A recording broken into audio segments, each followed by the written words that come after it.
আমরা রোজা রাখি, সেহরিতে খাই, সন্ধ্যার আজান আসার আগে পেট বড় খিদায় ছটফট করে, আজান দেওয়ার সাথে সাথে আজানের জবানের কথাও ভুলে যায়, খাওয়া শুরু করে দিই, এত খাওয়া খেয়ে ফেলি, কিছুক্ষণ পরে আবার যন্ত্রণা করে।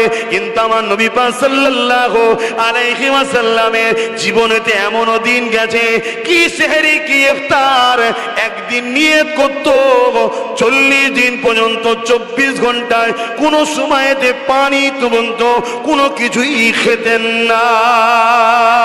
আরো জোরে বলুন সুবহান আল্লাহু আকবার, জিন্দাবাদ। বাবেরা, নওজোয়ান তরুণেরা, আল্লাহ পাক রোজাদারদের জন্য কত সম্মানের কথা বলেছে, রোজাদারদের জন্য দুটো খুশির কথা বলেছে। লিসাওমিনি ফারহাতানি, ফারহাতুন ইনদাল ইফতারি ওয়া ফারহাতুন লিকা রাব্বিহি। রোজাদারদের জন্য দুটো খুশি, এমন করে একটা খুশি হলো রোজাদাররা যখন ইফতারকে নিয়ে বসবে, ওই ইফতার সামনে রয়েছে, জবানে রয়েছে সুবহানাল্লাহ, জবানে রয়েছে আলহামদুলিল্লাহ, জবানে রয়েছে দরুদ শরীফ, জবানে রয়েছে তওবা ইস্তিগফার। এ যুবকেরা, তুমিরা, বাপেরা, অথচ ইফতার সামনে রয়েছে, ইচ্ছা করলে বান্দা খেতে পারত, কেউ রুকান না, কিন্তু বান্দা আল্লাহ খুশির জন্য খায়নি। আল্লাহ পাক বলে ফেরেশতারে, দেখ দেখ দেখ আমার বান্দা আমাকে কত ভালোবাসে, দেখ এত পিপাসা লেগেছে, সামনে শরবত রয়েছে, পানিও রয়েছে, আর খিদার জ্বালায় পেট জ্বলছে, বান্দার ফলও রয়েছে, খাবারও রয়েছে, বান্দা খেতে বাধ্য, কিন্তু আমি আল্লাহ আমাকে খুশি করার জন্য খাইনি। এ ফেরেশতা, বান্দা এই সময় যেটা চাইবে আমি আল্লাহ কবুল করে নেব। আরো জোরে বলুন সুবহান।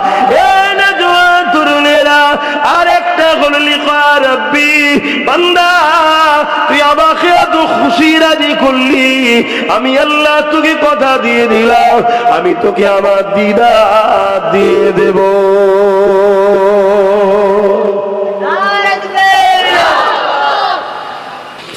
আল্লাহ পাক বললেন, রোজা আমার খাস ইবাদত,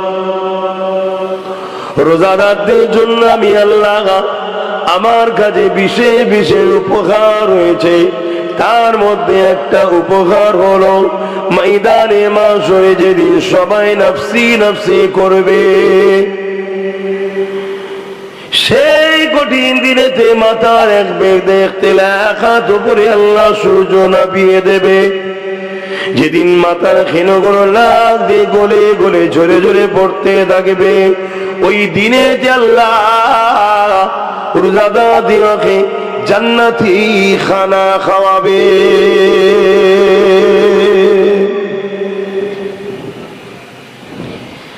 এ নওজওয়ানেরা, ময়দানে মাশরে সবাই হিসাবের জন্য পরিশ্রম থাকবে, আর ঠিক এমনই সময় ফেরেশতারা দেখতে লাগবে, আল্লাহ পাকের কাছে ফরমাতে লাগবে, ও রব্বি আল্লাহ পাক, এরা আপনার কোন বান্দা বান্দে, এই কঠিন দিনে যাদেরকে আপনি নিশ্চিন্তাতে আসে আজিমের পাশে বাও পারে জান্নাতি খানা খাওয়াতে লেগেছে। আমার আল্লাহ পাক বলতে লাগবে, এরা হলো আমার সেই শ্রেণীর বান্দা যারা দুনিয়া জমিনে খাবার থাকার পরও, অর্থ থাকার পরও, সামর্থ্য থাকার পরও কেউ যদি খেত, কেউ কিছু বলারও থাকতো না, কারো ক্ষমতা নাই কে রুখতে পারত, কিন্তু আমি আল্লাহ আমার খুশির জন্য একমাস রোজা রেখেছে, ফজরের আজানের আগে জবানকে মুখকে বন্ধ করেছে, আর মাগরিবের আজানের অপেক্ষা পর্যন্ত ছিল, এবং নিজেকে সমস্ত বুরাই থেকে দূরে রেখে ইবাদত বান্দেগীর মধ্যে কাটিয়েছে, আমার তাসবিহতে, আমার জিকিরে, আমার হাবিবের দরুদে কাটিয়েছে। আমার ফেরেশতারে, আমি আল্লাহ আজকে সেই রোজাদার গুলোকে জান্নাতি খানা খাওয়াচ্ছি। আরো জোরে বলুন সুবহান।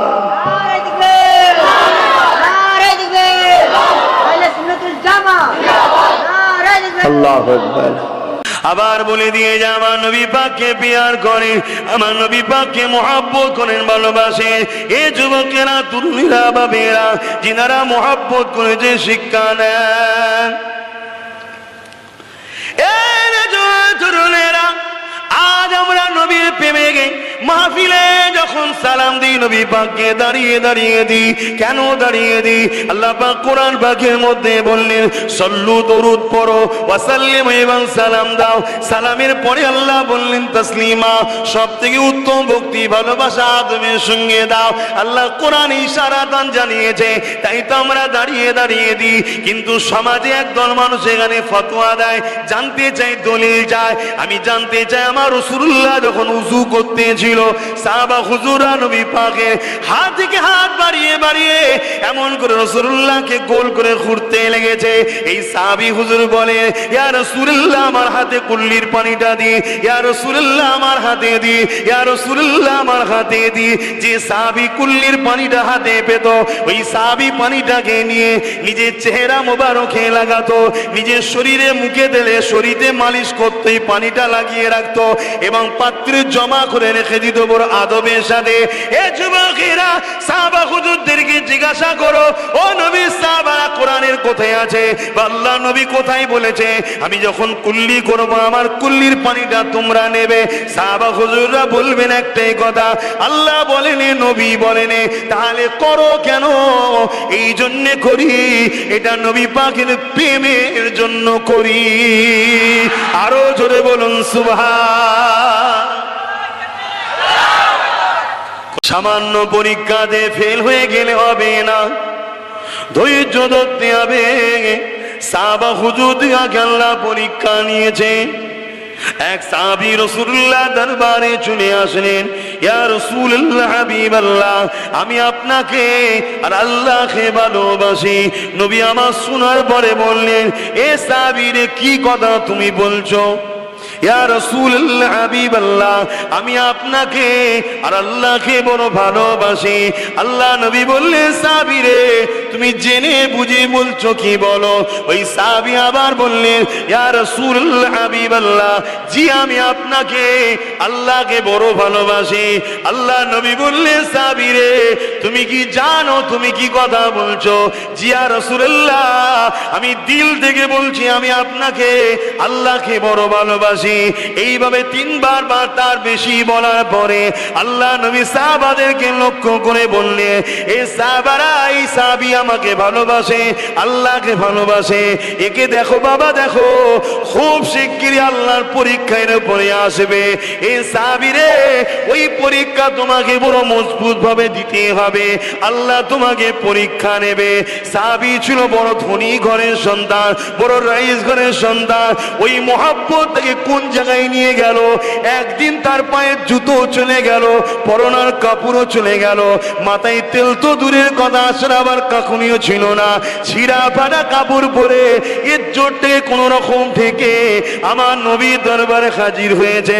নবী সাহাবীকে দেখে দেখে কাঁদে, দেখে দেখে কাঁদে। বাকি সাহাবারা বলে, ইয়া রাসূলুল্লাহ, হাবিবাল্লাহ, এই মানুষটাকে দেখে আপনি কেন কাঁদছেন? আল্লাহ নবী বললেন, সাহাবী রে, ইনাকে কি তোমরা চিনতে পারো না? ইনি আমার ওই সাহাবী যিনি আমাকে বলেছেন আল্লাহকে আপনাকে ভালোবাসে। আমি বলেছিলাম আল্লাহর পরীক্ষা আসবে। এ সাহাবারা, আল্লাহ এমন পরীক্ষা নিয়েছে, এর পায়ের জুতো, পরনার কাপড়, সুস্থ জীবন করে মাথার কাঙ্কি দিয়া সবকিছু আল্লাহ কেড়ে নিয়ে, দুনিয়ার থেকে কেড়ে নিয়ে আমারও আল্লাহর প্রেমিক বানিয়ে নিয়েছে, যাতে করে দুনিয়াদার না হয়, আখিরাতে উঁচু জায়গা দিয়ে দিয়েছে। আরো জোরে বলুন সুবহান। তাহলে ভালোবাসো বলো, পরীক্ষা নেবে না? কথা বলছো না তো?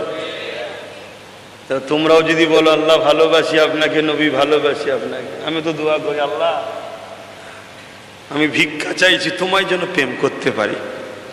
বলি ঠিকই, কিন্তু দিল বলে আল্লাহর প্রেম চারটিখানি ব্যাপার। কি গো, পরীক্ষা নেবে না? এমনও পরীক্ষা নিতে পারে আল্লাহ আমাকে, পারে না? পারে না? পীরের ঘরে জন্ম লিছি, রাজকীয় ভাবে জীবন থেকে টেনে নিয়ে ফুটপাতে ভিক্ষার কোটো ধরে দিতে পারে, পারে না? পারে না? তুমি যদি সত্যি ভালোবাসো, আফসোস করলে হবে, সবর করতে হবে। হয়, তবে এক একজনকে এক এক ধরনের লাই। এই দোয়াটাও যেমন চাই, পাশাপাশি এটাও বলি, আল্লাহ পরীক্ষা তো আপনিই নেবেন। কে নেবে? এই কথা বলেন, কে নেবে? হ্যাঁ, এই আওয়াজ রাখবেন, কে নেবে? সেই আল্লাহকেই বলি যে আল্লাহ পরীক্ষা তো আপনিই নেবেন, তবে এমন পরীক্ষা নেবেন না যাতে পাস না করতে পারি, এমন পরীক্ষা নেন যেন পাসও করতে পারি। বলুন সুবহানাল্লাহ। তাহলে দুটো দোয়াই চাইবেন, আল্লাহ আপনাকে যেন প্রেম করতে পারি, আপনার হাবিবের প্রেম ভরিয়ে দেন, আহলে রসুলদের প্রেম ভরিয়ে দেন, হাসান হুসাইন খাতুনে জান্নাত আহলে বায়াতদের প্রেম, মৌলা আলীর প্রেম ভরিয়ে দেন, সাহাবা হুজুরদের প্রেম ভরিয়ে দেন, ওলিয়া আউলিয়াদের প্রেম হৃদয়ে ভরিয়ে দেন। আল্লাহ এক কথায় যারা আপনার, তাদের প্রেম আমার হৃদয়তেও রাখেন। আল্লাহ আপনার প্রেম আমার হৃদয়ে ভরিয়ে দেন। পাশাপাশি এটাও চাইবেন যে আল্লাহ যে পরীক্ষা নেবেন সেই পরীক্ষায় যেন পাসও করতে পারি, সেই পরীক্ষা নেবেন। যে পরীক্ষায় পাস করতে পারবো না, এই পরীক্ষা যেন নেবেন না। বলুন আমিন। কেন গুনাহগার হয়ে যদিও মরি, মাপ একদিন পাবো, বেঈমান হয়ে মরলে মাপ নাই। অসুবিধা হচ্ছে আপনাদের? আর একটু বলি নাকি? কেন আমার আসতে একটু দেরি হয়ে গেল, 8 ঘন্টা মতো। ছেলেটা কি বলছিস? আমার 8 ঘন্টা আসতে দেরি হয়েছে, কেন নামাজের ব্যাপার আছে, তো কোনো অসুবিধা হবে না তো?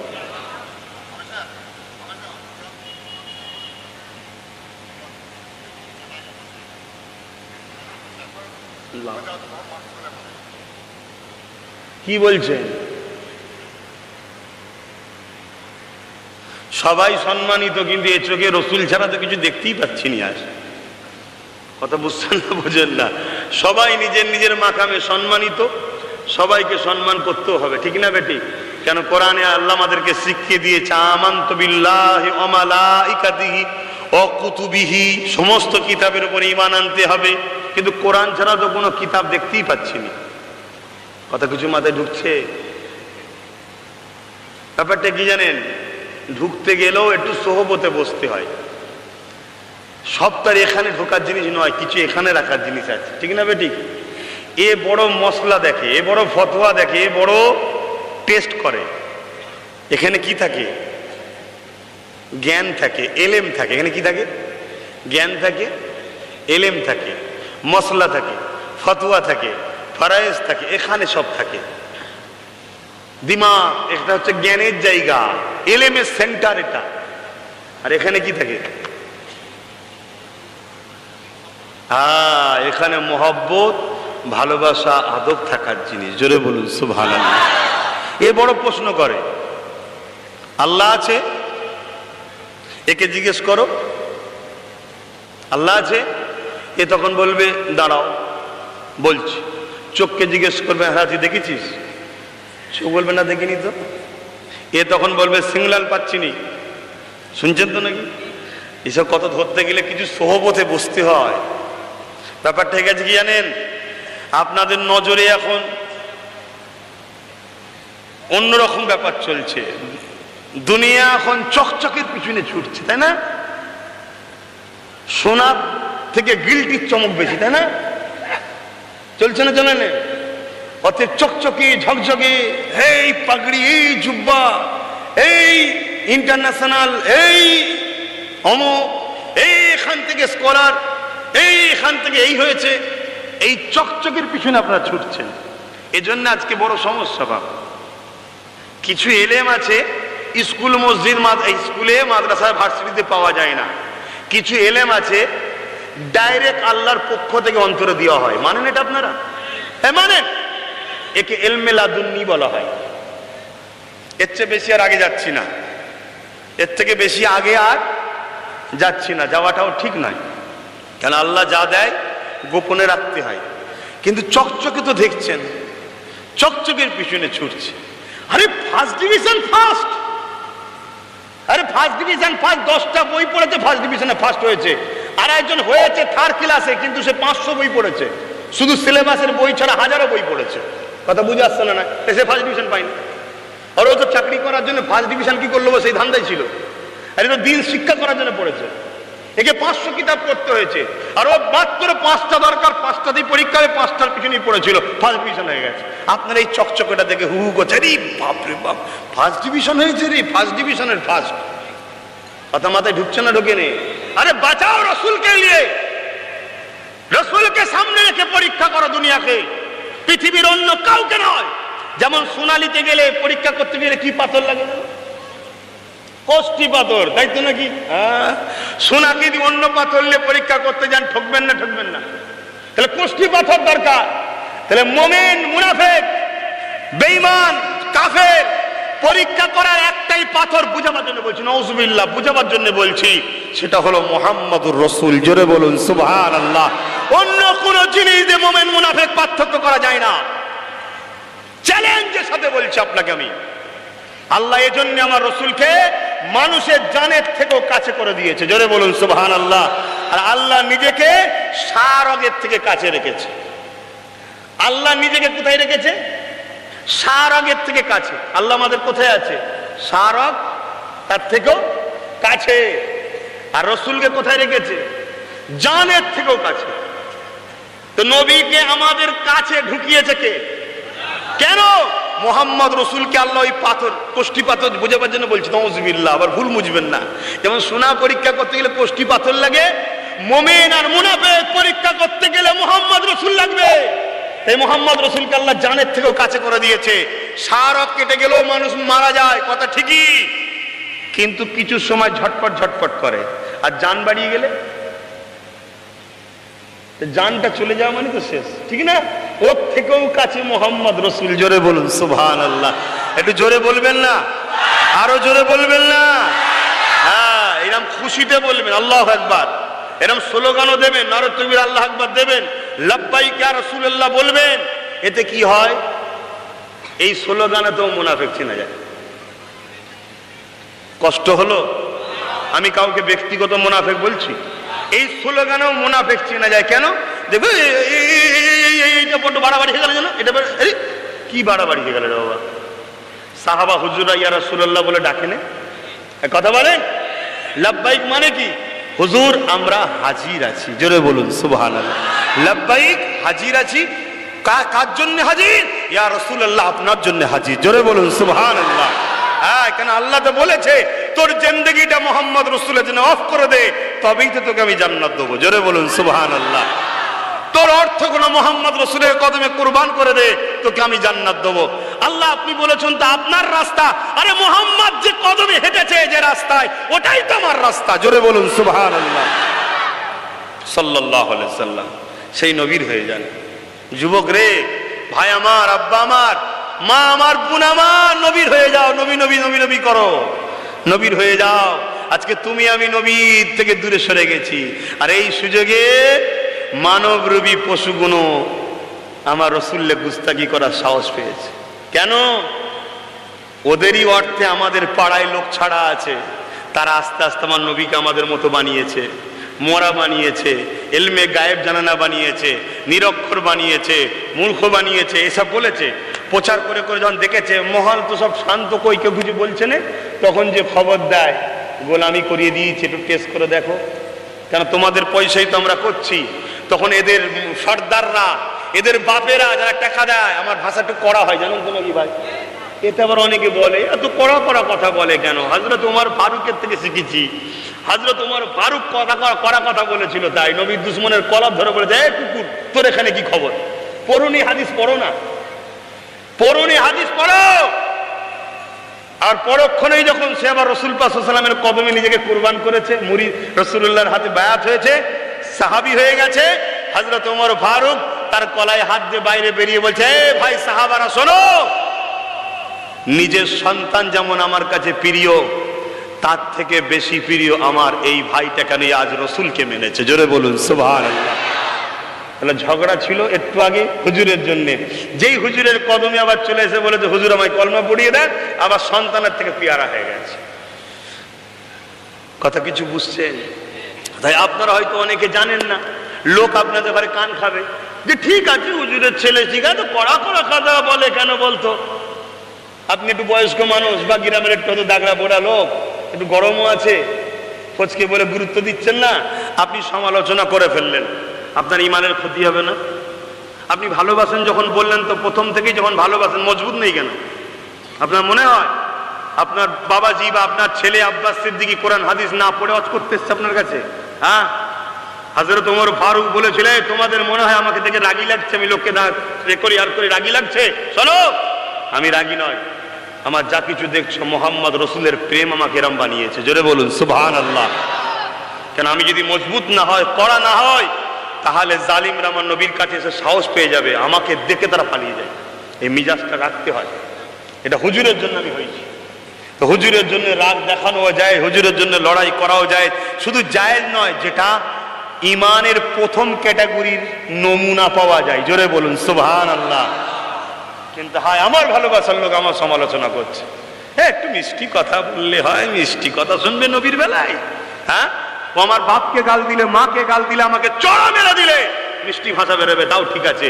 কিন্তু আমার হুজুরে জুতা মুবারক নিয়েও যদি বিয়াদবি করে, সেখানে আর মিষ্টি কথা বেরোবে না। বাপ কিছু করার নেই, কিচ্ছু করার নেই। কেন হুজুরের ব্যাপারটা যখন এসে যায়, তখন হদ আর থাকে না, তখন আর ডিসিপ্লিনও থাকে না, সিগন্যালও থাকে না, কোনো কিছু আর ব্রেক ফ্রেক থাকে না। কি বুঝছেন বলুন, কি বুঝছেন? থাকবে? তাহলে আমার সঙ্গে আছেন তো নাকি না বেরিয়ে গেছেন? হাত তুলে সাক্ষী দেন, একমত তো নাকি? একমত তো নাকি? একমত তো নাকি? একমত তো নাকি? তাহলে বলুন লাব্বাইক। আপনারা বলুন ইয়া রাসূলুল্লাহ, লাব্বাইক লাব্বাইক লাব্বাইক লাব্বাইক। নারে তাকবীর, নারে তাকবীর। দাদা হুজুর পীর কেবলা, পাঁচ হুজুর পীর কেবলা, নবীর গোলাম গণেরা, নারে তাকবীর। দরুদ শরীফ আল্লাহুম্মা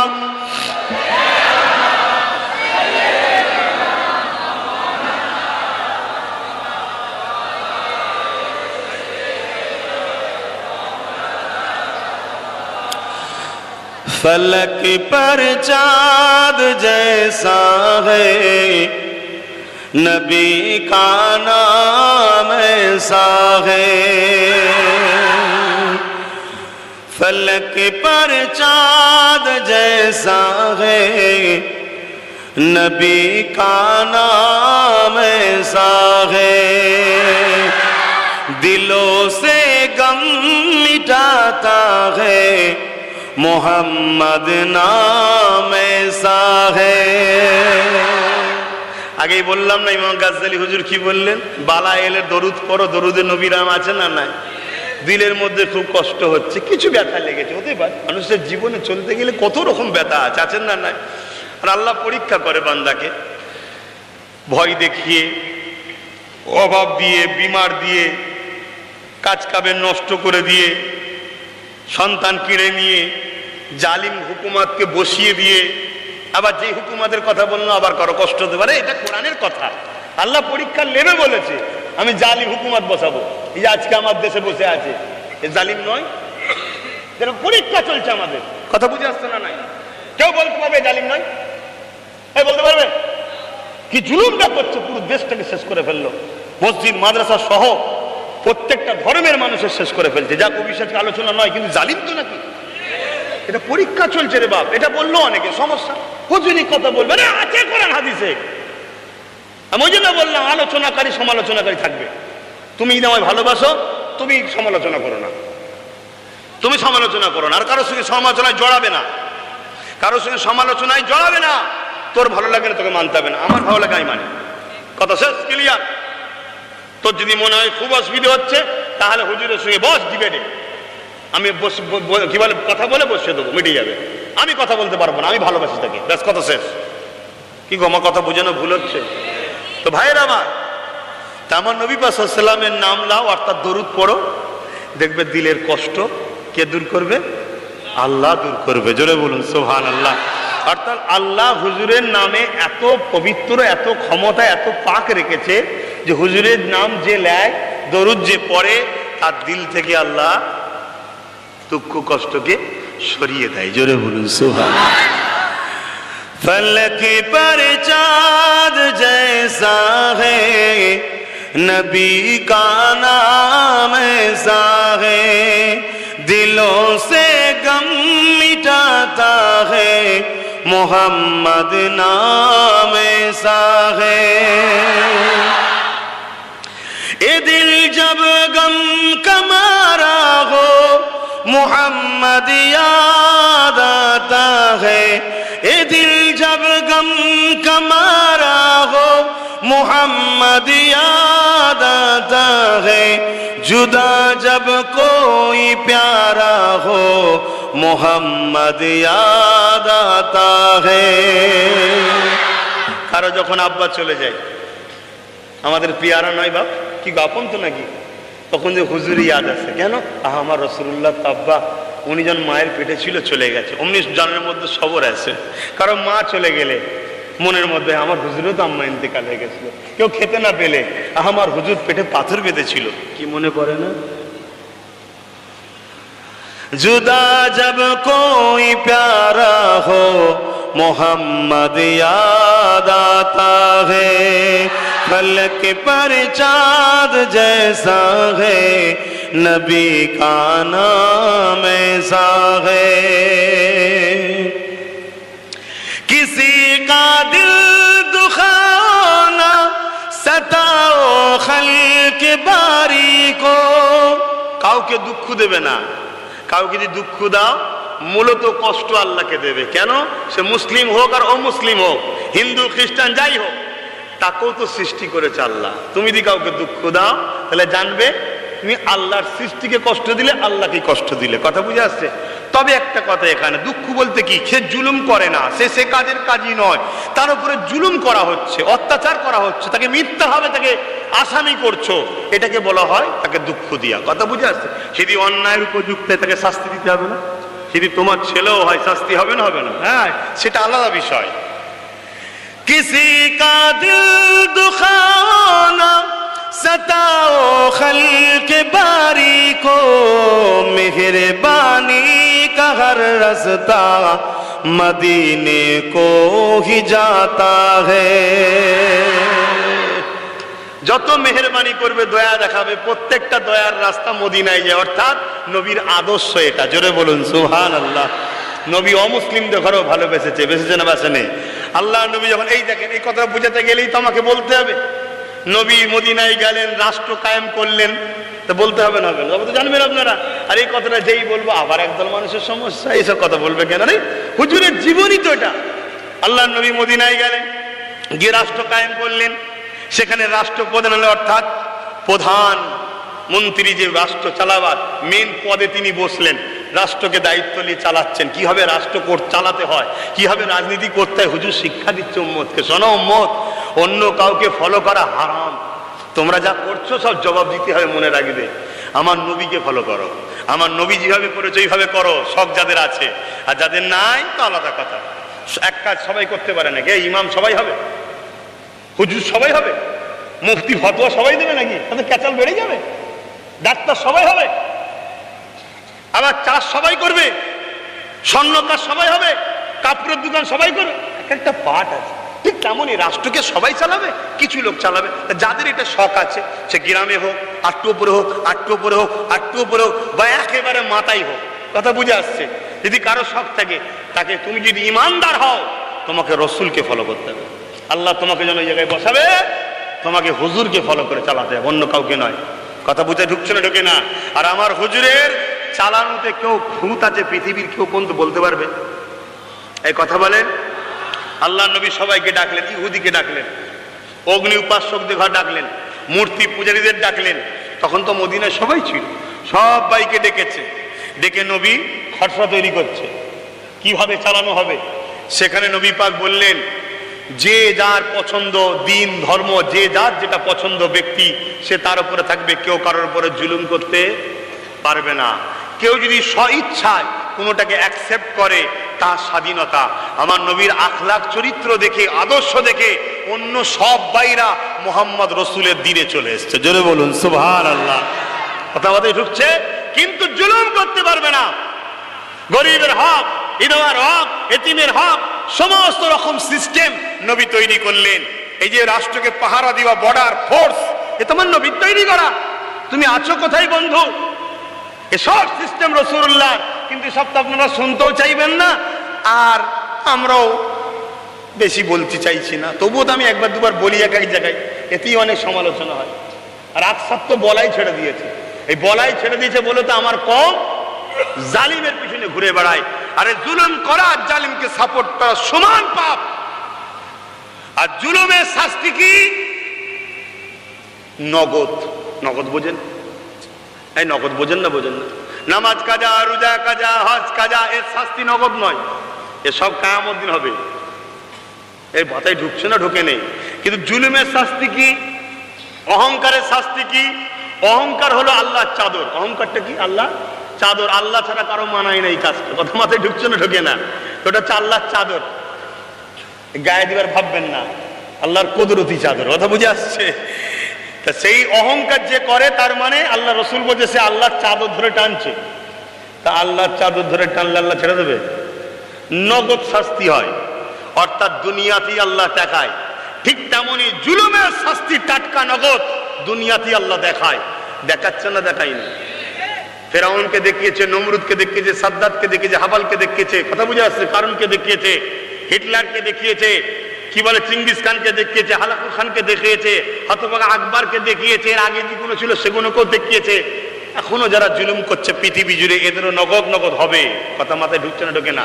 কিন্তু আমি ধরুন জুলুম করলাম, আমি শাহিন শাহ, বাদশাহ, সর্দার, নেতা, লিডার যাই বলেন, আমি জুলুম করলাম, আমি একা শাস্তি পাবো না? আমার গ্রুপের সবাই? জোরে বলেন। আমি জুলুম করেছি মানে তো সবাই জুলুম করেছে। আমার জুলুম থেকে সহ্য করেছে বা আমার জুলুমে অংশীদার হয়ে আমাকে ক্ষমতার আসনে বসিয়েছে। কথা বুঝে আসছে?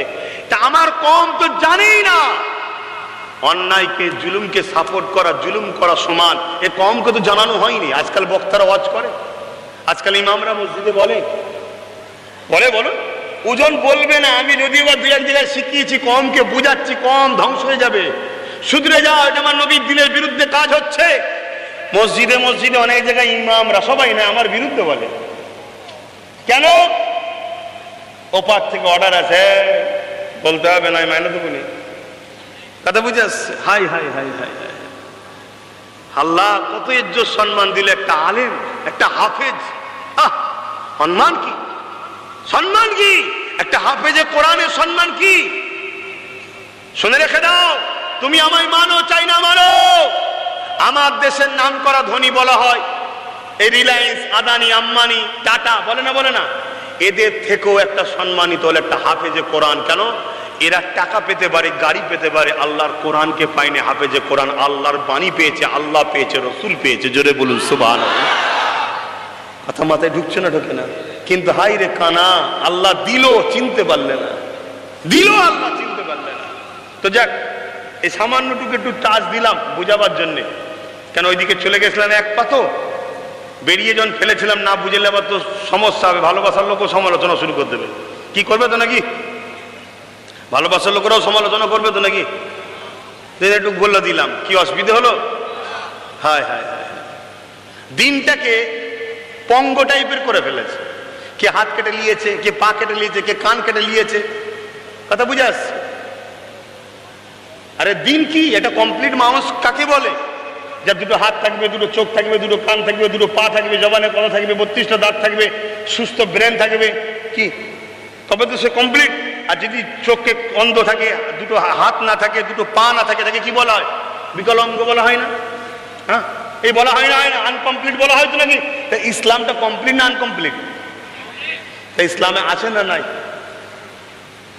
কিন্তু হায় হায় হায়, বলো ইসলামে আছে না নাই? আওয়াজ দিয়ে বলো সবাই, ইসলামে আছে না নাই? আমার নবী শিখিয়েছে। তো তোমরা যারা করছো, আমার নবীর দেখানো রাস্তায় যাও। খবরদার কোনো গরিবের উপর জুলুম করো না, কারো খাদ্যকে কেড়ে লিও না, কোনো এতিম অসহায় বিধবা সম্পদকে ঝেড়ে লিও না, কারো হককে মেরে লিও না। তুমি যার সঙ্গেই করো না কেন, তোমার হাতে যদি কিছু দায়িত্ব থাকে, তুমি তার হককে মিটিয়ে দাও। এবং যারা হক মারে তাদের সঙ্গে তুমি সঙ্গ দিও না, সাথ দিও না। যদি তুমি আল্লাহকে ভয় করো, নবীকে ভালোবাসো, তোমার মধ্যে পরিবর্তন চাই। আল্লাহ যদি দিদারের আশা বাসনা থাকে তো রোজা রাখতে লাগে, তাই তো নাকি গো? এই যুবকরা, অনেকে বলে রাখলে শরীর নষ্ট হবে, তোর বোকা, না রাখলে শরীর নষ্ট হয়, রাখলে শরীর আরো সুন্দর হয়। বিশ্বাস না হয় কমসে কম পরপর 10টা রাখো, তারপরে দেখো তোমার শরীরের দুর্বল ভাব কেটেছে, তোমার শরীরে যে অলসতা ভাব ছিল কেটে গেছে, তোমার শরীর আরো এনার্জি ফুর্তি পাচ্ছ, বাকি কয়টা রাখবে? 10টা তো শুরু করো। কি তুমি তো নাবলেই না, গর্ত কতটা গভীর কতটা বুঝলে কি করে? দুনিয়ার লোকের কথা শুনলে হবে? তাকে নাবো, তারপরে বুঝবে পুকুরের গভীর কতটা। রাখবে। খবরদার যুবকরা, কাজা করবে না। আশা করছি আমার যারা গরিব মানুষ তারা রোজা রাখে। এখন সব শহরতলি বা শহর টহরে রোজারা সব আস্তে আস্তে বন্ধ হয়ে যাচ্ছে, সব ভিআইপি মানুষ হয়ে যাচ্ছে, তো টাকা পয়সা অনেক আছে, 1 মাস রোজা রাখলে এত পয়সা বেঁচে যাবে, তো একটু খেয়ে পয়সা শেষ করছে। গরিব মানুষ তাই রাখে। রাখবেন, রাখবেন। আল্লাহ আমাদেরকে রাখার তৌফিক দান করে, বলুন আল্লাহুম্মা আমিন। আল্লাহ পাকের একটা আলেম বান্দা একটা নিগে ঘুমিয়ে পড়েছে, ওই ঘুমিয়ে খবে দেখতে লেগেছে তার প্রতিবেশী একজন ইহুদি ধর্মের লোক ছিল, সে কিনা আল্লাহ জান্নাতে ঘুরতে লেগেছে। এই যুবকের এই খবরটা দেখে ওই আলেম বান্দাটা অবাক হয়ে গেল। খবের মধ্যে ইহুদি লোকটাকে জিজ্ঞাসা করতে লেগেছে, এ আল্লাহ পাকের বান্দারে, তুমি তো ইসলাম কবুল করনি, তাহলে কেন তুমি জান্নাতের মধ্যে যেতে লেগেছো? তোমাকে আমি জান্নাতের মধ্যে দেখতে পাচ্ছি, ব্যাপারটা কি? ওই ইহুদি সম্প্রদায় বলেছিল, এ আল্লাহ পাকের আলেম বান্দারে, হ্যাঁ আমি ইহুদি ছিলাম ঠিকই, কিন্তু আমার মরণটা ইহুদি অবস্থায় হয়নি, আমার মরণটা হয়েছে দ্বীনে মুহাম্মাদির উপরে। ওই সময় উলামা বান্দা জিজ্ঞাসা করতে লাগে, কিভাবে হলো একটু যদি বলো। ওই সময় খবের মধ্যে জানাতে লেগেছে, এ আল্লাহ পাকের উলামা বান্দা, শোনো শোনো, আমি আমার সন্তানকে নিয়ে রোজার মাসে বাজারে গিয়েছিলাম। ওই সময় আমার ছোট বাচ্চাটা বোঝে না, একটা ফল নিয়ে খাদ্য নিয়ে খেতে শুরু করেছিল। আমি আমার বাচ্চাকে এটা দেখার পরে বকেছিলাম, তাকে বলেছিলাম, বাবা ইসলামের অনুসারীরা রোজা রাখছে এই মাসে, তুমি কেন এই মাসে খেতেছো? যদি খাও তারা কষ্ট পাবে, রোজাকে অপমান করা হবে। এই মাসে তারা দিনের বেলা খায়নি। বাবা তোমার যদি খেতে মন যায় কিনে নিয়ে ঘরের মধ্যে যে খাও, রোজাদারদেরকে কষ্ট দিও না বাবা। এ যুবকেরা, তরুণেরা, বাপেরা, আজকে মুসলমান ঘরের ছেলে হয়ে প্রকাশ্য আমরা রোজার মাসে পান খেয়ে ঘুরে বেড়ায়, গুটকা খেয়ে ঘুরে বেড়ায়, নানান রকম খাদ্য খেয়ে ঘুরে বেড়ায়। মুসলমানের পেটের এত জ্বালা ধরেছে, রোজার মাসে দোকান খুলে দিনের বেলা চা বিস্কুট বিক্রি, হোটেল খুলে বসে আছে। বড় লজ্জা, ধিক্কার জানায়। আল্লাহ তো তাই আমাদেরকে বিমারে সব পয়সা খরচ করিয়ে দিচ্ছে। এখনো সময় আছে পরিবর্তন হয়ে যান। ওই আলেম বান্দাকে বলতে লেগেছে, এ আল্লাহর উলামা বান্দারে, আমি ওই রাত্রে যখন ঘরে গিয়ে ঘুমাই, ওই সময় আমার খবের মধ্যে দয়া নবী, নূর নবী দিদার হয়ে যায়। আল্লাহ নবী বলতে লাগলে, এ আমার আল্লাহর বান্দারে, তুমি রোজাকে সম্মান জানিয়েছো, রোজা আল্লাহর খাস ইবাদত, এই আল্লাহ বড় খুশি হয়েছে, তাই তুমি কলেমা পড়ে নাও। আমি রাসূলুল্লাহ বলি, তুমি কলেমা পড়ে নাও, পড়ো লা ইলাহা ইল্লাল্লাহু মুহাম্মাদুর রাসূলুল্লাহ। এই আল্লাহর উলামা বান্দারে, আমার কলেমা নসিব হয়েছে, দয়ার নবী আমাকে কলেমা পড়িয়েছে, এবং রোজাকে সম্মান দিবার জন্য আল্লাহ যেমন ইমানের মতো সম্মান জিনিস আমাকে মিলিয়েছে, এবং জীবনের গুনাহ মাফ করে আল্লাহ আমাকে জান্নাতের বাগানে ঘুরতে দিয়েছে। আরো জোরে বলুন সুবহান। এটা অমুসলিম সে যদি আমার রোজাকে সম্মান করার জন্য কামিয়াবি হয়, তাহলে আমরা রমজান মাসকে সম্মান জানালে আল্লাহ আমাদের কামিয়াবি করবে না? এ আশা করা যেতে পারে না, পারে না। তবে খুব সাবধান, আমাদেরকে বেঈমান বানাবার জন্য তথাকথিত একদল নেতারা এই রমজান মাসে ইফতার পার্টি দেয়। খবরদার ইফতার পার্টিতে যাবেন না। ইফতার পার্টিতে গেলে রোজাকে অপমান করা হবে, রোজাকে ক্রিটিসাইজ করা হবে, রোজাকে নিয়ে ব্যঙ্গ করা হবে। ইফতার ইফতারটা বেরোজাদার কেউ দেওয়া যায় না। শরিয়াতের মসলা হলো ইফতার যেটা হয়, যেটা ইফতার, ইফতারটাকে বেরোজাদার কেউ দেওয়া যায় না। তুমি অন্য ফল দাও, অন্য খাবার দাও, ইফতার যেটা যেটা ইফতারের জন্য বাজেট করা হয়েছে, বরাদ্দ করা হয়েছে, ওটা বেরোজাদার মুসলমানকেও দেওয়া যায় না। আর সে জায়গায় নাটক বাজরা এসে নাটক করছে, হই হই করছে, আর তুমি সেখানে বসে খাচ্ছ, ঈমান চলে যাবার সম্ভাবনা আছে। সাবধান করছি, সাবধান হন। না মৌলী সাহেব গেছে, হুজুর গেছে, আরে মৌলী সাহেব হুজুর দলিল নয় শরিয়াতের, দলিল দুটো, কিতাবুল্লাহ আর হাবিবুল্লাহ। দলিল কটা? কিতাবুল্লাহ, হাবিবুল্লাহ। আর এই দুটো থেকে আমাদের জন্য সহজ করেছে ইজমা ও কিয়াস। আদিল্লাতুল ইসলামে আরবাতুন, শরিয়াতের দলিল চারটে, কিন্তু মূল জিস্ট হচ্ছে যা থেকে, যেমন দুধ থেকে দই হয়, কথা বুঝে আসছে, দুধ থেকে ছানা হয়, অতএব দুধ না দিয়ে ছানা তৈরি করে ইমামরা আমাদের কাছে সুবিধা করে দিয়ে গেছে, খেয়ে এলে এবারে, কথা বুঝে আসছে। তা এটা ইমামরা করেছে, কোরআন হাদিস থেকেই তৈরি করে দিয়ে গেছে। তা মূল হলো কিতাবুল্লাহ আর হাবিবুল্লাহ। এই সব সাবধান হন। আল্লাহ নবী বললেন আলেম দুই ধরনের, খৈরুল উলামা, সররুল উলামা। একটা হলো ভালো আলেম, একটা হলো মন্দ আলেম। কোরআন দুজনই শিখেছে, একজন কোরআন শিখার পরও জাহান্নামী, আর একজন কোরআন শিখে জান্নাতি। জোরে বলুন সুবহানাল্লাহ। নামাজ দুজনই পড়েছে, একজন নামাজ পড়েও জাহান্নামী, একজন নামাজ পড়ে জান্নাতি। হজ দুজনই করেছে, একজন হজ করেও জাহান্নামী, একজন হজ করে জান্নাতি। এমন করে রোজা দুজনই রেখেছে, একজন রোজা রেখেও জাহান্নামে যাবে, একজন রোজা রেখে জান্নাতি। তুমি জান্নাতিটা হও, জান্নাতিটা হও। এর জন্য বলবো খবরদার এসব গুলো করবেন না। এটা হলো ইসলামের দুশ্মনদের চক্রান্ত। সবাই আমাদেরকে কাফের বেঈমান বানাতে চায়। শুনছেন না শোনেন না? শয়তানকে চেনেন? ইবলিস শয়তান জানেন না? ইবলিস শয়তানের নাম শোনেন না? আজাজিল নাম ছিল ভালো, এখন শয়তান হয়েছে। নাম শুনেছেন তো? ও ইবলিস শয়তানের একটাই চেষ্টা, আদম সন্তানগুলোকে কাফের বানাবো। কেন? আদমের জন্য আমাকে জান্নাত থেকে বেরিয়ে যেতে হয়েছে, অতএব আদমের ছেলেপুলেগুলোকে জাহান্নামী বানাবো। যে কোনো দিক দিয়ে চেষ্টা করছে। এখানে মনে পড়েছে আর একটা কথা বলে দিই, কারো ব্যথা লাগলে আমার কিছু করার নেই। আজকে কিভাবে শয়তানের ছেলেরা আমাদের ওরা বেঈমান বানাতে চাইছে দেখুন। আজকে আমাদের একটা সমাজের স্লোগান শেখানো হচ্ছে। কি স্লোগান? ধর্ম যার যার। এই কথাটা কেউ যদি দিল থেকে মেনে নেয়, সঙ্গে সঙ্গে মুশরিক হয়ে যাবে। শুধু কাফের হবে না, মুশরিক হবে, শিরককারী হবে। শুনছেন? তাহলে কিভাবে আমাদেরকে শেষ করতে চাইছে? আর যে মুশরিক হয়ে যাবে আল্লাহ সাহায্য পাবে। কথা বলেন, আল্লাহ সাহায্য যখন আমরা পাবো না, আমাদেরকে যখন মিটাতে আসবে, আমরা আর বাঁচতে পারবো? তাহলে প্ল্যানটা কোথায় চলছে? আল্লাহ আমাদেরকে এবং আমাকে হেদায়েত দান করে। বলুন আল্লাহুম্মা আমিন। বাবেরা, নওজোয়ান তরুণেরা, রোজা রাখতে হবে, কিন্তু সিদ্দিক আকবরের মতো রাখুন, আব্দুল্লাহ ইবনে উবাইয়ের মতো রাখলে হবে না। রোজা রাখতে হবে, ফারুক আজমের মতো রাখুন, জুলখাইসারা তামিমির মতো রাখলে হবে না।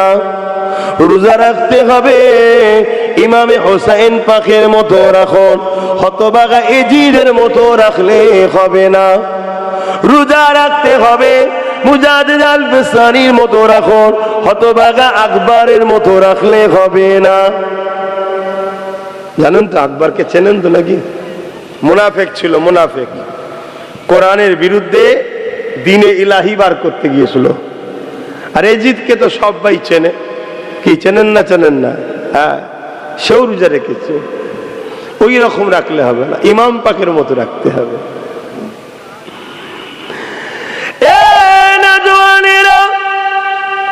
আল্লাহ নবী সাহাবী হযরত উমর ফারুক, তিনি রোজা রেখেছিলেন, তিনি নামাজ পড়েছিলেন, তিনি হজ করেছিলেন, তিনি দান খায়রাত করেছিলেন, তিনি আল্লাহর রাহে জান মাল কুরবান করেছিলেন, দ্বীনের পক্ষে দাঁড়িয়ে জিহাদের ময়দানে গিয়েছিলেন। আজ আমাদেরকে জিহাদি জিহাদি বলে অনেকে টিটকিরি মারছে না, মারেনে। মনে রাখবেন, জিহাদ শব্দের মানে মূর্খগুলো জানে না। জিহাদ শব্দের মানে হলো সমস্ত বুরাই থেকে নিজেকে বাঁচিয়ে রাখার চেষ্টা করা, এটা হলো জিহাদে আকবার। জিহাদ শব্দটার অর্থের মানে হলো সংগ্রাম করার চেষ্টা করা। কি থেকে চেষ্টা করা? সমস্ত বুরাই থেকে চেষ্টা করা, এই সমাজকে খারাপ থেকে বাঁচাবার চেষ্টা করা, এই সমাজকে জালিমদের হাত থেকে বাঁচাবার চেষ্টা করা, গরিবদের ঘরে মুসলিমদের হাত থেকে বাঁচাবার চেষ্টা করা, দেশদ্রোহীদের হাত থেকে দেশকে বাঁচাবার চেষ্টা করা, এটাকেও জিহাদ বলা হয়। এই যুবকেরা, তরুণেরা, সামনে উচ্চ মাধ্যমিক পরীক্ষা আছে। বাংলার একটা সন্তান পশ্চিম বাংলার ফার্স্ট হওয়ার জন্য দিনরাত চেষ্টা করছে। ওই ছেলেটা জিহাদ করছে, চেষ্টা করছে ভালো কাজের জন্য। শুনছেন তো নাকি? কিন্তু এরা মানেই জানে না। তরুণেরা, এমন নবী পাকের প্রেমিকেরা, হযরত ফারুক আযম, তিনার মুখে দাড়ি ছিল, মাথায় টুপি ছিল, পরনে জুব্বা পাগড়ি ছিল। এদিকে জুল খোয়াইসরা তামিমি, সেও রোজা রেখেছে, সেও নবী পাকের কাছে এসে বসতো, নবী পাকের সাথে জিহাদে যেত। তারও মুখে দাড়ি ছিল, মাথায় টুপি ছিল, পাগড়ি ছিল, জুব্বা ছিল, সেও এমন করে হজ করেছে। কিন্তু মনে রাখবেন, একদিন গনিমতের মাল বন্টন করতে ছিল আল্লাহ নবী। এই জুয়াল খোয়াইসরা তামিমি এ দাঁড়িয়ে গিয়ে বলেছিল, ইত্তাকুল্লাহ, এ মুহাম্মদ, আল্লাহকে ভয় করো, আদিল, তুমি ইনসাফ করো। হযরত ফারুক আযম পাশে দাঁড়িয়েছিলেন। ইয়া রাসূলুল্লাহ, হাবিবাল্লাহ, ইজাজত দেন, এই মালাউনের এত বড় সাহস যে কিনা আপনাকে বলে আল্লাহকে ভয় করো। কেননা আপনাকে বলছে আল্লাহকে ভয় করো, কথাটা ভালো কথা, কিন্তু সবার মুখে সবার জন্য মানায় না। ইমামকে যদি জিজ্ঞেস করো, ইমাম নামাজ পড়েছ, এটা আম মানুষের মুখে মানায়? উনি যদি না নামাজ পড়লো তো কার পিছনে একটু দেখো নামাজ হলো? শুনছেন তো নাকি? এইটা মানায় না। অনেকে লোক ফোন করে, হ্যাঁ ভালো আছে না, কোথায়? রাস্তায়। জোরে নামাজ পড়েছেন? মজা নিচ্ছে, কথা বুঝছেন না? সবার মুখে সব কথা মানায়? এগুলো হলো বিয়াদব। জুল খোয়াইসরা তামিমি রসুলকে বলছে, মুহাম্মদ সাল্লাল্লাহু আলাইহি ওয়াসাল্লামকে, হে মুহাম্মদ সাল্লাল্লাহু আলাইহি ওয়াসাল্লাম, আল্লাহকে ভয় করো। নাউযুবিল্লাহ বললেন না আপনারা? হ্যাঁ, নবীকে জ্ঞান দিচ্ছে আল্লাহকে ভয় করো। কেন? নবী নাকি বন্টনটা ঠিক করতে পারছে না। তারপরে কি বলছে? আদিল, তুমি ইনসাফ করো। ভাই, নবী যদি ইনসাফ না করে, এই কুল কায়নাতে আল্লাহ সৃষ্টির মধ্যে কেউ ইনসাফ কি জিনিস সেটা জানে? হ্যাঁ, এটা মানায় তার মুখে, কিন্তু তার মুখে দাড়ি, মাথায় টুপি, সেও রোজা রাখতো, নামাজ পড়তো, তার মুখের ভাষা কি? হ্যাঁ, হযরত ওমর ফারুক বলছে, হুজুর ইজাজত দেন, এই মালাউনের ধর থেকে কল্লা আলাদা করে দেবো। আল্লাহ নবী বলল, ওমর, লোক বলবে দেখো মুহাম্মদ সাল্লাল্লাহু আলাইহি ওয়াসাল্লাম মুসলমান দিয়ে মুসলমানকে মারছে, লোকে কেউ মুসলমান মনে করে। কাকে? জুল খোয়াইসরা তামিমিকে। কেন? ও তো নামাজ পড়ে, ও তো দাঁড়িয়ে আছে, ও তো টুপি আছে। যেমন আজকাল আমরা যখন ওয়াজ করি যে মুনাফেক উলামা থেকে সাবধান, আম লোক বলে আলেমের বিরুদ্ধে বলছে। যাত্রীকে আলেমের বিরুদ্ধে কখন বললাম? আলেম সেজেছে, এলেম আল্লাহ দিয়েছিল, কিন্তু কপাল ফাটা ইবলিস হয়ে গেছে। ইবলিসের এলেম ছিল না? ছিল না? কথা বল। ফেরেশতাদের পড়াতো, তার আখলাক, তার চরিত্র, তার আদর্শ দেখে ফেরেশতারা মানুষ জিন জাতিকে যখন মেরে শেষ করে দিচ্ছে, কিন্তু ইবলিসকে মারে না, তুলে নিয়ে গেছে। নিজে বলছে আল্লাহ এ খুব ভালো, এ বড় পরহেজগার, বড় ভালো, তার তাকওয়া। কিন্তু শেষ হলো কি করে? একটা ছোট্ট কাজ, কি? আল্লাহর শ্রেষ্ঠ মখলুক আদম আলাইহিস সালামকে সেজদা করলো না। এই সেজদা কিন্তু ইবাদতের নয়, কারণ ইবাদতের সেজদা কোনো সময় দ্বিতীয় কেউ পাবে না, একজনই পেনেওয়ালা, তিনি হলেন আল্লাহ। তবে তাজিমি সেজদা আগে আগে চলতো। আমার নবী পাক সাল্লাল্লাহু আলাইহি ওয়াসাল্লামের উম্মত শুনে রাখো, আমার নবী তাজিমি সেজদা, কোন রকম সেজদা, বাগদাদি সেজদা, কত রকম সেজদা সব নাম্বার করেছে। কোন রকম সেজদা আমার নবী হারাম করে দিয়ে গেছে, চলবে না। কথা শুনছেন না শোনেন না? ক্লিয়ার কথা। তুমি পীর হও, পীরকে ভালোবাসো, সম্মান করো, কদমমুশি করো। উস্তাদকে ভালোবাসো, কদমমুশি করো। মা বাপকে কদমমুশি করো, কিন্তু সেজদা করতে জোরে বলুন, যদি কোনো পীর সেজদা নেয় তাহলে জানবে ও পীর নয়, শয়তান। কি হ্যাঁ, সুরাতে পীর সেজেছে, ও মূলত শয়তান। হ্যাঁ, আর প্রকৃত যে পীর হবে, মুর্শিদ হবে, যদিও মুরিদ ভুল করে ফেলে, মাথা হ্যাটও করে ফেলে, সঙ্গে সঙ্গে বলে বাবা মাথা হ্যাট করতে নেই, মাথা হ্যাট করবে না, মাথা একমাত্র আল্লাহর কাছে হ্যাট হবে। জোরে বলুন সুবহানাল্লাহ। তো ভাইয়ের আমার, যে কথা বলতে গিয়ে চলে যাচ্ছে অন্যদিকে। তো ইবলিসের সব ছিল, বিয়াদবির জন্য ধ্বংস হলো। তা আজকেও আমাদের সমাজে বড় বড় আলেম আছে, অস্বীকার করছি না ভাই, বিরাট বড় বড় আলেম, কিতাবি জ্ঞানও আছে, বুখারী পড়াচ্ছে, তাফসীর পড়াচ্ছে, কোরআন হাদিসের বহুত পণ্ডিত্য আছে, কিন্তু কপাল ফাটা ইবলিস হয়ে গেছে, আমার নবীকে আদব করে না। শুনছেন না শোনেন না? ধ্বংস হয়ে গেছে। তাই নবী বললেন আখরি জামানায় জমিনের ওপরে আসমানের নিচে সব থেকে নিকৃষ্ট হবে একদল উলামা, সব থেকে নিকৃষ্ট। কারণ কি? নামাজ থাকবে, রোজা থাকবে, হজ থাকবে, দাড়ি থাকবে, তেরাওয়াত থাকবে, এত সুন্দর কেরাত পড়বে। নবী বলছেন সাহাবারে, বুখারীর হাদিস, তাদের কেরাত তেলাওয়াতের সাথে তোমাদের যদি কম্পেয়ার করা হয়, কম্পিটিশন করা হয়, বাহ্যিক মনে হবে তোমাদের তেলাওয়াত তাদের তেলাওয়াতের কাছে কম জোর মনে হবে। কিন্তু আমি রাসূল বলছি, তীর যেমন শিকার ভেদ করে চলে যায় বা ধনুক থেকে বেরিয়ে যায়, তারা ইসলাম থেকে বেরিয়ে যাবে। সাহাবা হুজুররা জিজ্ঞেস করলেন, সব থাকার পরেও তারা এই অবস্থা হবে কেন? নবী বললেন তাদের সব থাকবে, শুধু তাদের অন্তরে আমি নবী আমার হাইয়া থাকবে না, আমার আদব, আমার প্রেম থাকবে না। এজন্য আল্লাহ কিয়ামতের দিন তাদের ইলম, নামাজ, রোজা সব তাদের মুখে ছুঁড়ে মেরে বলবে, বেরো মালাউন, আমি আল্লাহ যাকে ভালোবেসেছি তুমি তাকে ভালোবাসলে না কেন? কথা মাথায় ঢুকছে? তাই খবরদার, রোজা রাখবেন, ঈমানও রাখবেন, মজবুত তৈরি করো। বাপেরা, নওজোয়ান তরুণেরা, এ নবী পাকের প্রেমিকেরা, আজ আমরা সহজ ইসলাম পেয়ে গেছে, এ আমাদের ধর্মের উপরে গুরুত্ব বড় কম। আজ আমরা সহজ দিনকে পেয়ে গেছি, এ আমাদের ধর্মের উপরে গুরুত্ব বড় কম। কোন রকম মুসলমান ঘরে জন্ম হয়েছি, তাই নিজেকে মুসলমান পরিচয় দিবার জন্য নামটা মুসলমান রেখে দিয়েছি, বাকি কর্ম আমাদের ধর্মের মধ্যে কয়।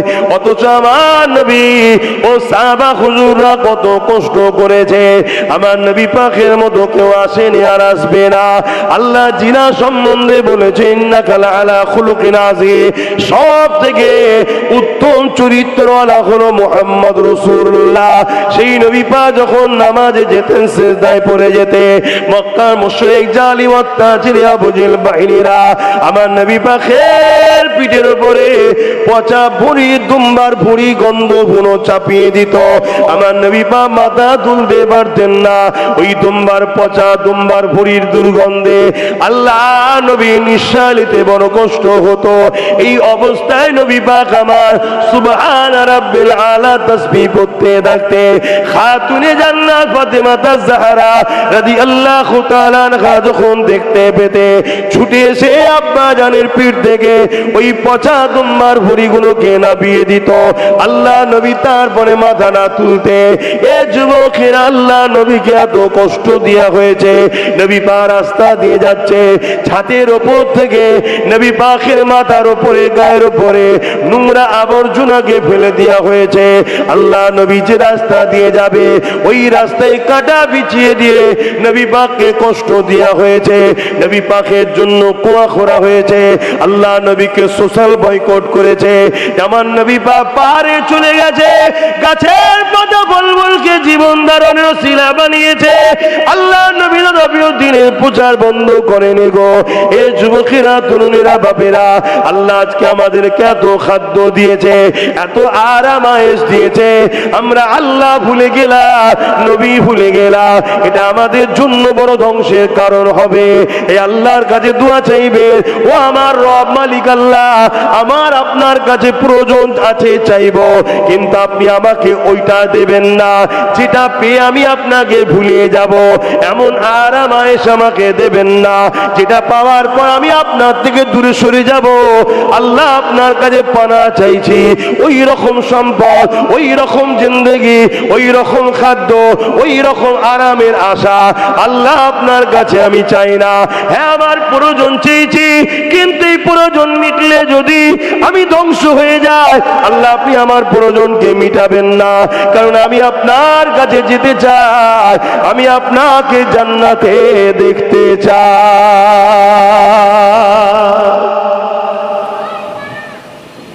আমরা আরাম আয়েশে দুনিয়ার লোভ লালসায় জড়িয়ে গিয়ে আমরা আল্লাহ ভুলে যাচ্ছি। বাপ ভাই, মা বোনেরা, অথচ আমার নবী কত কষ্ট করেছে, সাহাবা হুজুররা কত কষ্ট করেছেন। হ্যাঁ, আমরা সামান্য একটা রোজা রাখতে পারছি না। হ্যাঁ, এখন তো আবার আস্তে আস্তে চলে আসছে শীতের দিকে। হ্যাঁ, কি এমন কষ্ট। হ্যাঁ, অথচ সাহাবা হুজুররা যখন ইসলাম কবুল করেছে, মক্কার তৎকালীন শাসক যারা ছিল, যুগে যুগেই, ভাই আমার কথা আপনি কিভাবে নেবেন আমি জানি না, আমি আমার জায়গায় কিন্তু একদম কংক্রিট ভাবে দাঁড়িয়ে আছি। আপনি নিতে পারলেও কিছু করার নেন, না নিতে পারলেও আমার কিচ্ছু করার নেই, আমি আমার জায়গায় মজবুত। যুগে যুগে আমার নবীর, ইসলামের ও নবীর বিরুদ্ধে, বা আগেকার নবী সাল্লাম তারাও তো দিনের প্রচার করেছে, সবার বিরুদ্ধে যুগে যুগে দুই শক্তি সব থেকে বেশি পিছনে লেগেছিল। এক হলো অত্যাচারী বদমাইশ লুটেরা শাসক, দ্বিতীয় হলো ধর্মের নামে ধর্ম গুরু সেজে ভণ্ডরা। ইতিহাস চোখে আঙুল দিয়ে দেখিয়ে দিচ্ছে, দেখ। কিন্তু আমার কম যদি না বোঝেন, আমার কিছু করার নেই। আজও যেমন পুরো দেশ জুড়ে দেখুন আমার ইসলামের বিরুদ্ধে লোক লেগেছে। গত পরশু দিন দেখছিলাম, দেখে বুকটা ভেঙে গেল।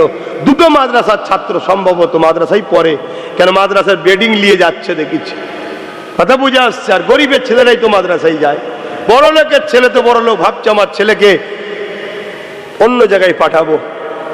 হ্যাঁ, দরকার আছে পাঠানো, অসুবিধা আমি নিষেধ করছি না, কিন্তু মনে রাখবেন ইসলামের জ্ঞান দেন।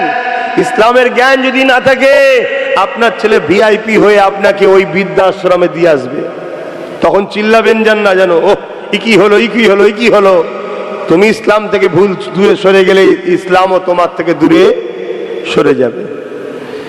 তো দুটো ছেলে, যুবক ছেলে, হাফেজ হবে কি মওলানা হবে আল্লাহই জানে, রাস্তা দিয়ে যাচ্ছে, একটা গাড়ি এসে ইচ্ছা করে ছাত্র দুটোকে চাপাতে দিল, ইচ্ছা করে পুরো মেরে উড়িয়ে দিল, সঙ্গে সঙ্গে ডেট। রাস্তা পুরো বড় রাস্তা ফাঁকা পড়ে আছে, ইচ্ছা করে মেরে দিল। কেন? মুখে দাড়ি, মাথায় টুপি, পরনাই ইসলামিক লেবাস, বা মুসলমানের দেখলে যেমন বুঝে যায় পায়জামা পাঞ্জাবি, মেরে দিল। কি দিন আসছে বলো? এই যে ইসলামের বিরুদ্ধে আজকে আমার দেশ বা রাজ্যে বা যেখানেই বলো, পুরো পৃথিবী জুড়ে যেদিকেই তাকাবে, আজকে দেখো ইসলামের বিরুদ্ধে কারা করছে। দেখো, আজান হচ্ছে নাকি? আচ্ছা, অন্য বাচ্চাটা, এই বাচ্চাটা, এই দেখো ওইটুকু ছেলে, দেখো একভাবে আমার দিকেও তাকাবার সময়ই নেই, মোবাইলের দিকে একভাবে দেখি আর দু হাতে ধরে আছে।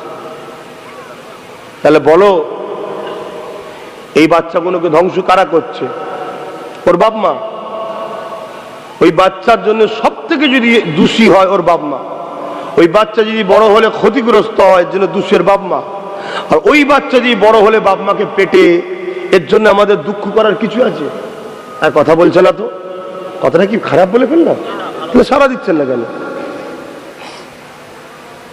ওই বাচ্চা যদি বড় হয়ে ইসলাম বিদ্বেষী কর্মকাণ্ড করে এর জন্য পুরো মুসলিম সমাজের বদলাম হবে না? হবে না?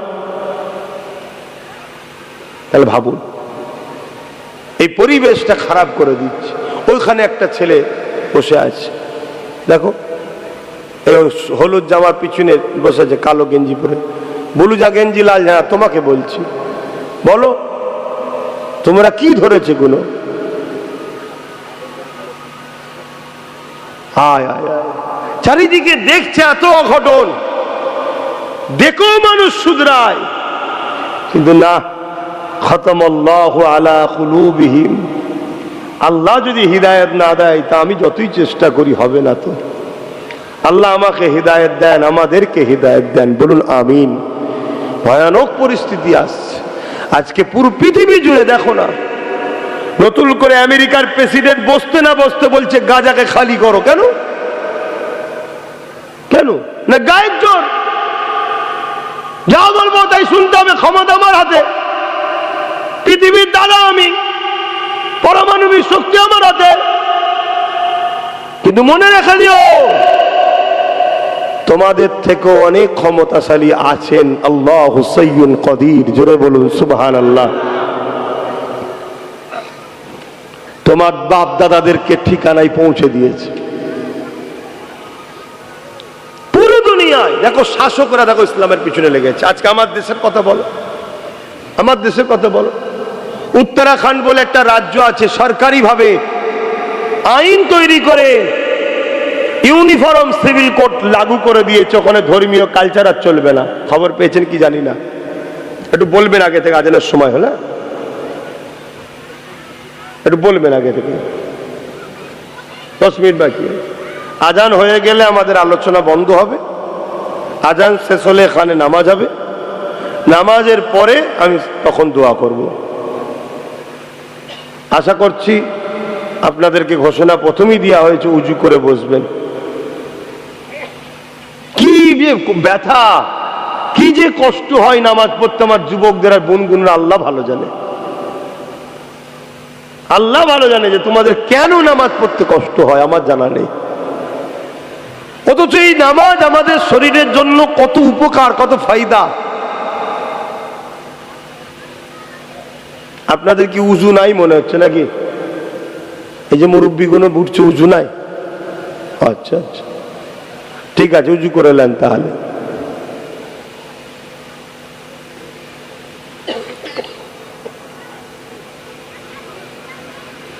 বাবা মা শুনছেন তো নাকি? নামাজ পড়েন। হযরত মুসা আলাইহিস সালাম আল্লাহ পাককে জিজ্ঞাসা করলেন, ও রব্বি আল্লাহ, আমি আপনাকে দেখেছি, আর কি কেউ আপনাকে দেখবে? আল্লাহ পাক বললেন, মুসা সাল্লাম বললেন, আল্লাহ আমি আপনার সঙ্গে কথা বলছি, আর কি কেউ আপনার সঙ্গে কথা বলবে? আল্লাহ পাক বলেছিলেন, ও মুসা, আমার একদল স্পেশাল রাখা আছে, যারা কিনা আমি আল্লাহ আমার সঙ্গে কথা বলবে।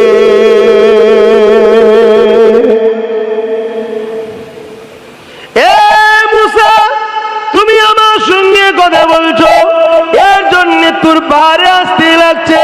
তারা যখন আমার সঙ্গে কথা বলবে, কোন জায়গায় তাদেরকে যেতে লাগবে না, জায়গাটা পবিত্র হলেই হবে।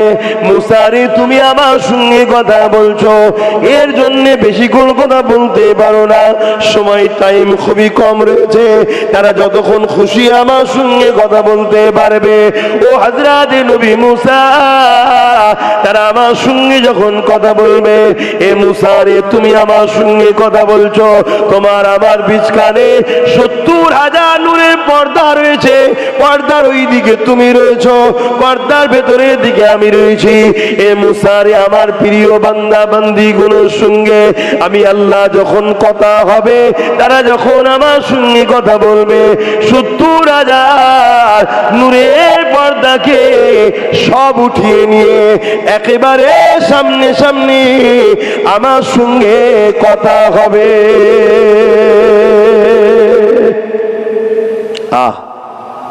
মুসা সাল্লাম বলছে, আল্লাহ তারা কারা? এত সৌভাগ্যবান তারা, আমাকে তাদের দলভুক্ত করেন। আল্লাহ বলছে হবে না, তারা আমার স্পেশাল রাখা আছে। জোরে বলুন সুবহানাল্লাহ। কপাল দিয়ে আল্লাহ পাঠায়, কিন্তু আমরা কপালকে ফাটিয়ে ফেলি। আল্লাহ কাউকে কপাল ফাটা করে পাঠাইলে আমরা নিজেদের কর্মে নিজেদের ক্ষতি করছি, নিজেদের দোষে নিজেরা শেষ হয়ে যাচ্ছে। মুসা সাল্লাম বললেন, আল্লাহ তাহলে কি জানতে পারি না তারা কারা? আল্লাহ বলে দিলেন, মুসা রে, তারা হলো আমার আখিরি নবী, নূর নবী, দয়ার নবী, হাবিবুল্লাহ, উম্মাত উম্মতি। এ নবী মুসা রে, যখন তারা নামাজে দাঁড়িয়ে যাবে, আমি আল্লাহ আমার জন্য দাঁড়িয়েছে, তাদের কাছ থেকে আমার কাছে 70,000 নূরের পর্দাকে সরিয়ে দিয়ে একেবারে আমি আল্লাহ কুদরতি ভাবে তাদের কাছে পৌঁছে যায়। তারা যখন কেরাত পড়তে থাকে, আমি আল্লাহ আমার সঙ্গে কথা হতে থাকে। তারা যতক্ষণ খুশি কেরাত পড়বে। কোরআন কোনো কিতাব নয়, বই নয়, কোরআন হলো কালামুল্লাহ শরীফ, আল্লাহ পাকের পবিত্র কথা। এই কথা যখন বলতে লাগবে, কোরআন যখন পড়তে থাকবে, আমি আল্লাহ আমার সঙ্গে কথা হতে থাকবে। যতক্ষণ খুশি কথা বলতে থাকবে, আমি আল্লাহ তাদের একেবারে কুদরতি কাছে চলে যায়। আল্লাহ নবী জানিয়ে দিলে, যখন তুমি আমি সিজদা দিই, তোমার আমার কপালটা আল্লাহ পাকের কুদরতি কদমে পড়ে যায়। আরো জোরে বলুন সুবহান।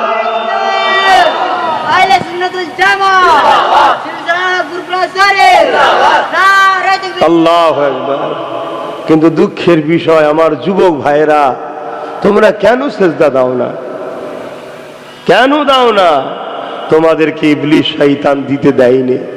কারণ ইবলিস শয়তান তোমাদেরকে জাহান্নামে দেখতে চায়। কেন? তোমার আমার আব্বা আদমের জন্য ইবলিস জাহান্নামী হয়েছে, কাফের হয়ে দূর করে দেওয়া হয়েছে। তাই তার রাগ তোমাকে আমাকে জাহান্নামে নিয়ে যাবার জন্য সে তোমাকে আমাকে নামাজ থেকে দূরে সরিয়ে দিচ্ছে, তোমাকে আমাকে পিছন থেকে টেনে রেখেছে।